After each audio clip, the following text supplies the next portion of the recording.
बिस्मिल्लाहिर्रहमानिर्रहीम। अस्सलाम वालेकुम नाज़रीन, टलन न्यूज़ स्पेशल के साथ मैं हूं सफ्तर अली। नाज़रीन, जंग जब छिड़ जाए तो फिर ये इतनी आसानी से थमती नहीं है, ये फैलती जाती है। जंग के इस भड़कते शोलों की जद में आसपास के ममालिक भी आकर जल जाते हैं और ऐसा ही हुआ कि रूस और यूक्रेन की जंग ने आसपास के ममालिक को भी निगल लिया। हम ना कहते थे कि रूस के सब्र से खेलने वालों पर चाल उल्टी पड़ जाएगी, फिर उस वक्त अफरा तफरी का आलम होगा और कोई तदबीर काम नहीं आएगी। जंग का हथियार तय कुछ और था, तीर सीने में उतारा और है। रूस ने यूक्रेन पर हमले के साथ साथ यूरोपीय यूनियन, नेटो और अमेरिका को वार्निंग दी थी कि भूले से भी इस आग में न कूदना वरना खाकस्तर हो जाओगे। ताहम गोरी चमड़ी है, डर जाती है। इस बात का बखूबी अंदाजा अफगानिस्तान जंग में लगा सकते हैं कि तालिबान की तादाद अमेरिका, नेटो, यूरोपीय यूनियन और भारतीय फौजों के सामने बहुत कम थी, यूं कह लें कि आटे में नमक के बराबर। लेकिन तालिबान ने फतह हासिल करके अमेरिका और नेटो समेत दीगर को यह वाज़ेह पैगाम दिया कि जंग फौज और हथियारों से नहीं, हौसले से लड़ी जाती है। ताहम रूस की धमकी से अमेरिका और नेटो समेत यूरोपीय यूनियन ने यह फैसला किया कि यूक्रेन को जंग में धकेल कर खुद पीछे हट जाते हैं, यानी यूक्रेन से बेवफाई करते हैं, वादा खिलाफी करते हैं, मुनाफिकत करते हैं, गीदड़ की तरह पीछे हट जाते हैं। लेकिन उनको यह मालूम नहीं था कि यूक्रेन को तबाही की तरफ धकेलने वालों पर यह वक्त आएगा और वाकई देर जरूर होगी, लेकिन वक्त आ गया है। यूक्रेन की तबाही का जिम्मेदार रूस नहीं बल्कि यूरोपीय यूनियन, नेटो और अमेरिका हैं। पहले भी फौजें सरहदों पर होती थी मगर कभी जंग की नौबत नहीं आई। रूस ने बारहा कहा कि हमारे अंदरूनी मामलात में दखल अंदाजी ना की जाए, हम जानते हैं कि हमसायों के साथ कैसे पेश आना है। मगर अमेरिका और नेटो ने एक न सुनी और अपने घटिया अज़ाइम की तकमील के लिए यूक्रेन पर फौजें भेजी, असलहा भेजा, फौजी मशकें की गई और यूक्रेन को झूठी हिम्मत, झूठी तसल्ली और झूठा हौसला दिया गया कि आप रूस फतह कर लेंगे। लेकिन रूस फतह करना आसान न था। ताहम यूक्रेन को मैदान जंग में धक्का देकर अमेरिका, नेटो और यूरोपीय यूनियन ऐसे पीछे हटे जैसे कभी मिले ही न थे। और मुसीबत और परेशानी में मुब्तला यूक्रेन पीछे मुड़कर अपने साथियों को हसरत भरी निगाह से तकता रहा, मगर कोई मदद को नहीं आया। यहां पर जॉन एलियट साहब का एक शेर याद आ गया कि हमको यारों ने याद भी न रखा, जॉन यारों के यार थे हम तो। और अब जिस बात का डर था वही हुआ कि यूक्रेन के साथ साथ रूस ने यूरोपीय यूनियन के ममालिक को भी निशाना बनाना शुरू कर दिया है। यूं कह लें कि अब यूरोपीय यूनियन भी रूस के रडार पर आ गया है और इसका पहला नतीजा यह निकला कि रूस ने यूरोपीय यूनियन के रुकन मुल्क पोलैंड की सरहद पर हमला कर दिया है। ताज़ा तरीन इत्तलात यह है कि रूस ने पोलैंड के करीब एक यूक्रेनी फौजी अड्डे को 30 से ज्यादा क्रूज मिसाइलों से निशाना बनाया है। इस हमले में 35 अफराद हलाक जबकि 135 जख्मी हो गए हैं।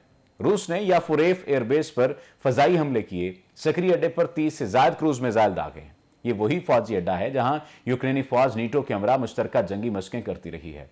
अब तक अक्सरियती जो रूसी हमले हैं वो यूक्रेन के वस्त और मशरक की जानिब किए जाते रहे हैं और यह पहला रूसी हमला है जो यूक्रेन में मगरबी सरहद और यूरोपीय यूनियन के रुकन मुल्क पोलैंड के करीब किया गया है। यूक्रेन के लिए ज्यादातर फौजी इमदाद की तरसील बरास्ता पोलैंड की जा रही है। बरतानवी वजारत दिफा ने कहा कि रूसी फोर्सेस जनूब में मारियोपोल और शिमाल में खारकेफ की समत से आगे बढ़ रही हैं। यूक्रेनी सदर व्लादिमीर ज़ेलेंस्की के मुताबिक अभी तक इनके तकरीबन 1300 फौजी मारे जा चुके हैं, जबकि दूसरी जानिब रूस ने मजीद फौजी यूक्रेन रवाना किए हैं। मगरबी दिफाई इत्तेहाद नीटो के सेक्रेटरी जनरल जेनिस स्टोलनबर्ग ने खदशा जाहिर किया है कि आने वाले दिनों में यूक्रेन में हालात मजीद बिगड़ सकते हैं। इनके बकौल रूसी हमलों में तेजी के सबब वहां माली नुकसान भी बढ़ेगा और इम्कान है कि शहरियों की हलाकत और जख्मी होने के वाकयात में भी इजाफा देखा जाएगा। साथ ही उन्होंने ऐसे रूसी दावों को भी मुस्तरद किया है जिनके मुताबिक यूक्रेन में अमेरिका की खुफिया लेबॉर्ट्रीज हैं जिनमें कीमियाई और बायोलॉजिकल हथियारों पर काम जारी था। अमेरिकी वजीर खारजा एंटोनी ब्लिंकन ने पोलैंड की सरहद के करीब वाकई यूक्रेनी फौजी अड्डे पर रूसी मिसाइल हमले की मजम्मत करते हुए कहा है कि सफाकियत का सिलसिला रुकना चाहिए। रूसी वजारत दिफा का कहना है कि उसने ऐसे गैर मुल्की जंगजुओं को निशाना बनाया है जो रूस के खिलाफ लड़ने के लिए यूक्रेनी फौज के साथ शामिल हुए हैं। यानी यूक्रेन के साथ साथ अब यूरोपीय यूनियन को भी रूस से खतरा लाहक हो गया है। रूस तल्ख बातों और यादों को हरगिज नहीं भूलता। रूस ने ऐसे ही नहीं कहा था कि हमारे सब्र का पैमाना लबरेज हो रहा है। यह सब्र सिर्फ यूक्रेन की वजह से नहीं बल्कि नेटो और अमेरिका की वजह से लबरेज हो रहा था।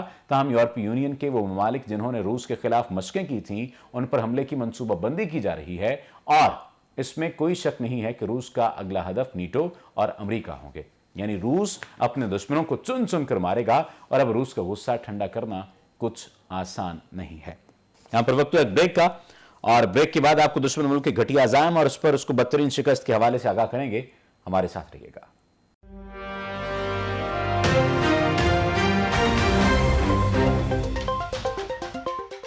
वेलकम बैक नाजरीन। नाजरीन, भारत चांकिया जैसी शैतानी चालें, फासद तदबीरें, नित नई तरकीबें और दावपेच खेलकर इस खित्ते में एटमी जंग छेड़ना चाहता है।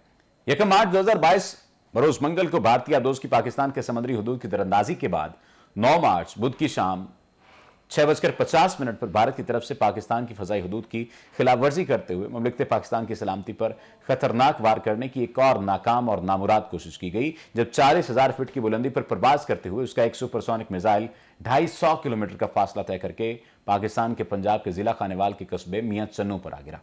इस तरह भारत 1 माह में पाकिस्तान के खिलाफ 2 बार खुली जारहियत का मुर्तकिब हुआ है।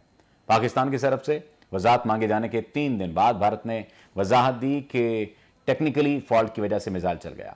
भारत वजारत दिफा ने अपने बयान में यह बात कही कि 9 मार्च 2022 को मामूल की देखभाल के दौरान एक तकनीकी खराबी की वजह से मिसाइल हादसाती तौर पर फायर हुआ। भारतीय हुकूमत ने संजीदगी से गौर किया है और आला सतही कोर्ट ऑफ इंक्वायरी का हुक्म दिया है। सवाल यह है कि वो क्यों ना मुंबई या कोलकाता की तरफ चला, वो पाकिस्तान की तरफ ही चल पड़ा था। इस हकीकत को कौन नहीं जानता कि भारत ने अपने पड़ोस के एक एटमी मुल्क पर मिसाइल गिराकर वाज़ेह तौर पर उसे ललकारा और इसके सब्र का इम्तिहान लिया। 2 सूरतों में दुनिया को इसका नोटिस लेना चाहिए। एक ये कि भारत ने एटमी पाकिस्तान को जानबूझकर क्यों निशाना बनाया। दूसरा ये कि 5 मिनट के लिए भारतीय झूठ को माना जाए तो फिर इस बात का नोटिस लेना जरूरी है कि भारत के नाकस दिफाई निजाम की तरफ से तमाम हमसाया ममालिक को खतरात लाहक हो चुके हैं। एक ऐसा गैर जिम्मेदार मुल्क कैसे एटमी सलाहियत रख सकता है। हमें पसंद नहीं जंग में मक्कारी भी, जिससे निशाने पे रखें बता के रखते हैं। और ये तो बात बिल्कुल ठीक है कि इस बात का तो ख्याल किया जाना चाहिए। पाकिस्तान के दफ्तर खारजा ने भारत से सुपरसोनिक मिसाइल लॉन्च मामले की मुश्तरका तहकीकात का मुतालबा कर दिया है और यह बात भी कही है कि भारतीय मिसाइल लॉन्च को सिर्फ तकनीकी खराबी करार देना और मिसाइल के पाकिस्तान में गिरने पर इज़हार अफसोस करना काफी नहीं है। भारत को कुछ अहम बुनियादी सवालों के जवाब देना होंगे। इस तरह के संगीन मामले को भारतीय हुकाम की जानिब से पेश की गई सादा वजाहत से हल नहीं किया जा सकता। भारत को कुछ सवालात के जवाब देना होंगे। भारत से मिसाइल हादसाती तौर पर चलने और मियां चन्नू में धमाके से गिरने के ऐन वक्त पर उस इलाके के आसपास 2 बैनुल-अक़वामी समेत 4 कमर्शियल फ्लाइट्स फजा में थी। भारत वाजे करे, क्या भारतीय मिसाइल मामूल की देखभाल के तहत भी लॉन्च के लिए तैयार किए गए हैं। भारत बताए कि वो मिसाइल की हादसाती लॉन्चिंग के बारे में पाकिस्तान को फौरी तौर पर मुतला करने में क्यों नाकाम रहा। भारत ने पाकिस्तान की जानिब से वाक़े का ऐलान होने और वजाहत तलब किए जाने तक मामले को तस्लीम करने का इंतजार क्यों किया। नाअहली की इंतहा को सामने रखते हुए भारत को यह बताने की भी जरूरत है कि क्या वाकई मिसाइल को इसकी मुसल्लह अफवाज ने हैंडल किया था या कुछ मजमूम अनासर ने। भारत वाजे करे कि उसके पास हादसाती मिसाइल लॉन्च से बचने का तरीकाकार क्या है। भारत पाकिस्तानी हदूद में गिरने वाले मिसाइल की किस्म और तफसील फराहम करे। भारत अपने मिसाइल की परवाज के रास्ते और ट्रेजेक्ट्री की वजाहत दे, जबकि यह भी बताए कि आखिरकार यह मिसाइल पाकिस्तान में दाखिल कैसे हुआ। पाकिस्तान इस वाक़े के बारे में हक़ाइक़ का दुरुस्त तयन करने के लिए मुश्तरका तहकीकात का मुतालबा करता है।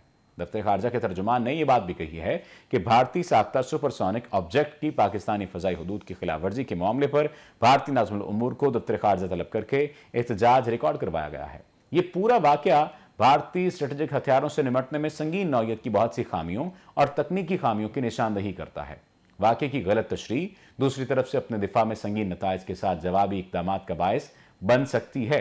उन्होंने ये बात भी कही कि पाकिस्तान आलमी बरादरी से मुतालबा करता है कि वो जौहरी माहौल में संगीन नौयत के इस वाक़े का संजीदगी से नोटिस ले और खित्ते में स्ट्रेटेजिक इस्तेहकाम को फ़रोग़ देने में अपना भरपूर किरदार अदा करे। तर्जुमान दफ्तर खारजा का कहना था कि मिसाइल लॉन्च के हवाले से भारत का अंदरूनी अदालती तहकीकात का फैसला काफ़ी नहीं, क्योंकि मिसाइल पाकिस्तानी हुदूद में गिरा है। और ये बात तो वाज़ेह है कि पाकिस्तानी हुदूद में ये जो मिसाइल गिरा है इसका नुकसान किसी और को हो ना हो, पाकिस्तान की सालमियत को तो नुकसान पहुंचा है।